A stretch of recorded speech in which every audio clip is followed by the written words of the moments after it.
Alright, hello guys, how's it going? In today's video we're going to be talking about a hurricane season that is upcoming that could be hyperactive. Now we're about to get into all of that, talk about why it could be hyperactive, and all sorts of other stuff throughout this video. Now before I get started with this video though, I would ask that you do subscribe if you do like weather related content, and also make sure to share this video with your friends, family, and social media.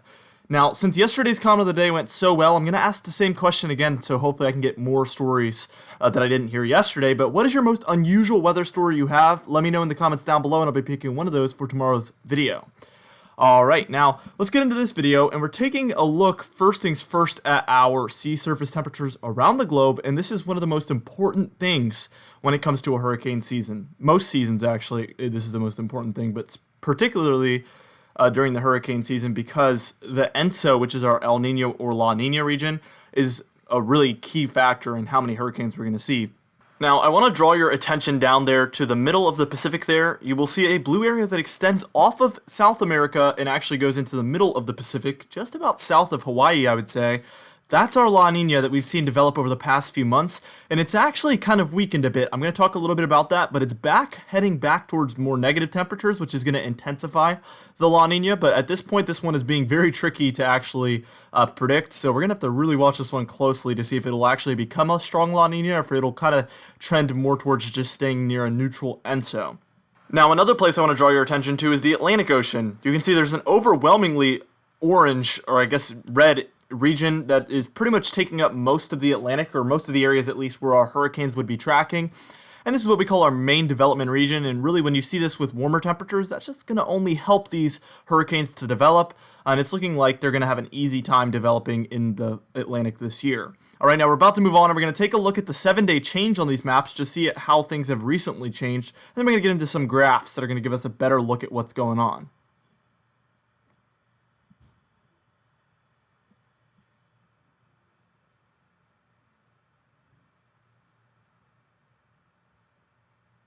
Alright, and here's that 7-day change map. As you can see, our La Nina has cooled down actually a bit in the past 7 days, as well as the Gulf as well, throughout the Caribbean. But in the middle of the Atlantic, which we call, again, our main development region, you're seeing those yellows, which means it has warmed up a little bit.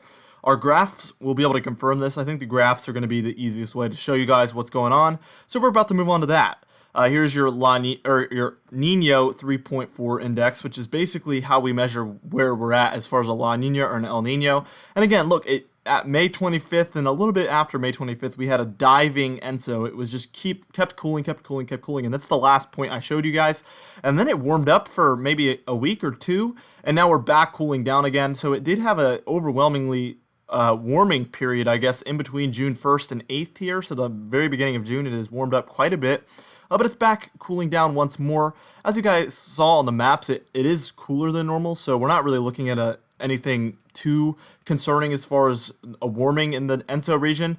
However, it was tracking more towards neutral, and it's back heading negative again, but we're really going to need to just track this one over the next month or two, because what's really going to matter is the conditions during the month of July. Once we're halfway through July, we'll kind of have a really good idea of what conditions we're going to be feeling during the hurricane season, but right now we still are going with La Nina impacts, considering we've stayed in the La Nina side of things for a while now.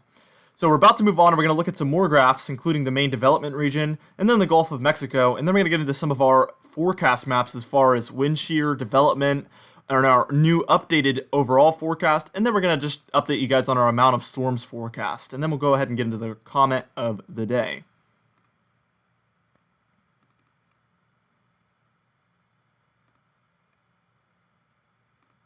Alright, and here's your main development region graph, and as you can see, it kind of peaked around April, towards the end of April, and then it really went negative for a bit of the beginning of May, and it's kind of stayed around there, and then it's really going up now towards the beginning of June. We're at June 8th today, and you can see it has really just increased.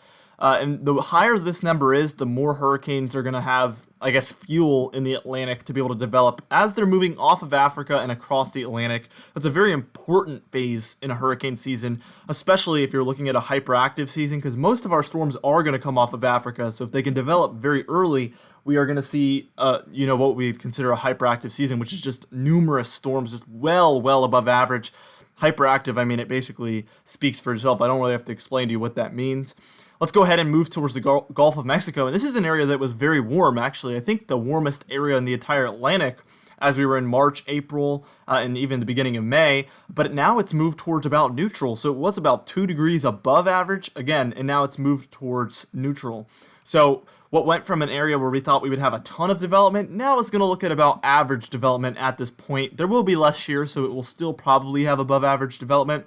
But if we had those warmer than normal conditions as well, that would just completely put the exclamation mark there on that. So really, I think we're looking at average to slightly above average Gulf at this point. But again, we could still see some significant warming very quickly at some point during the month of June or July that would, turn this completely around. And that's part of the reason why I haven't made my final hurricane outlook yet. I'm expecting to make that towards the end of June, so be on the lookout for that one. I'll be updating all of these maps, updating you guys on all of these graphs, and we'll do a very big final hurricane outlook sometime towards the end of June, early July timeframe.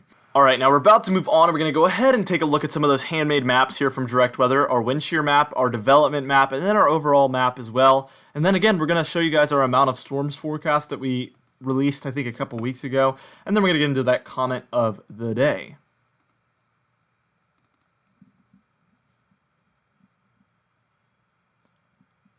All right, and here's your wind shear outlook. You can see below average wind shear. This is because of the La Nina. When we have La Ninas, we see below average wind shear. That creates very favorable conditions for these storms to develop within this pink region. And in El Nino, we see the opposite. We see above average wind shear, and that really hurts the hurricanes as they're trying to develop because it shoves wind in the upper levels at them, and it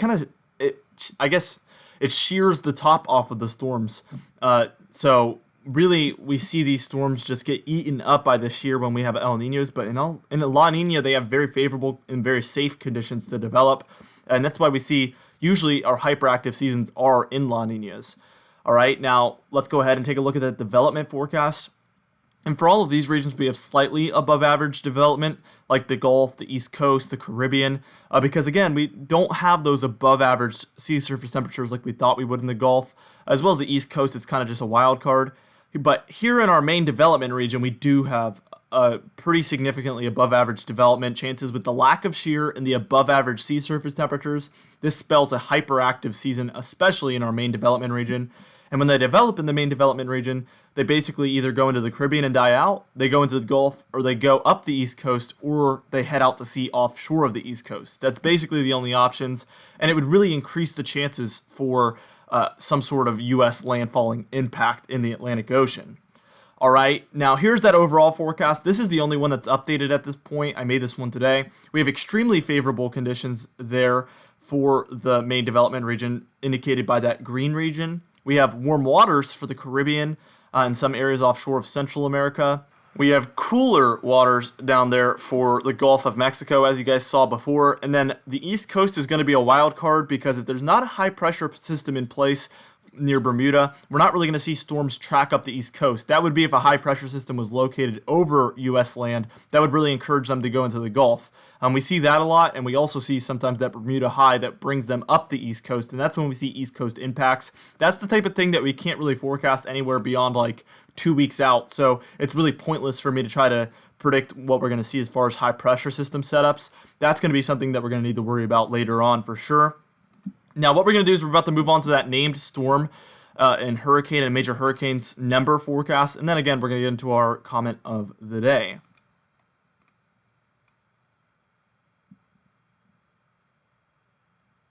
All right, and here we are taking a look at what we're going to do here. So this is the amount of storms. We're going to do named storms, hurricanes, and major hurricanes here.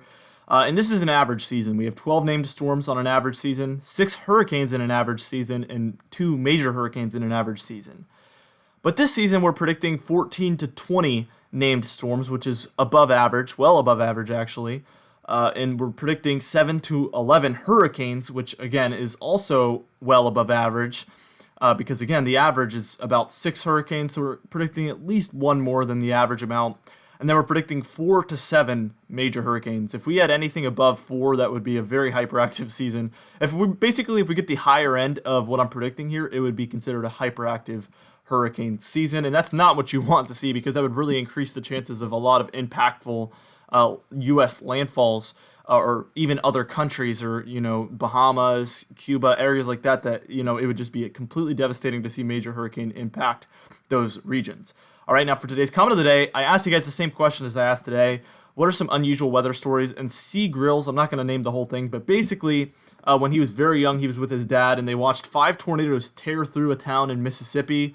And he remembers that they were very far away from it, and it was partly cloudy, but they could see the tornadoes just dropping out of the sky. But this is a story from 50 years ago. So what I love about this story is it's so old, and really these are the types of stories that don't get documented from that long ago because it wasn't during the internet age. Nowadays, a tornado touches down, it's all over Twitter, all over Facebook, all over YouTube. But back then, it wasn't like that. So there's probably a lot of unusual weather stories that people never really got to tell, and that's such a shame to me. Anyway, guys, thank you so much for watching this video. Be sure to share it with your friends, family, and social media. I will see you guys in the next video.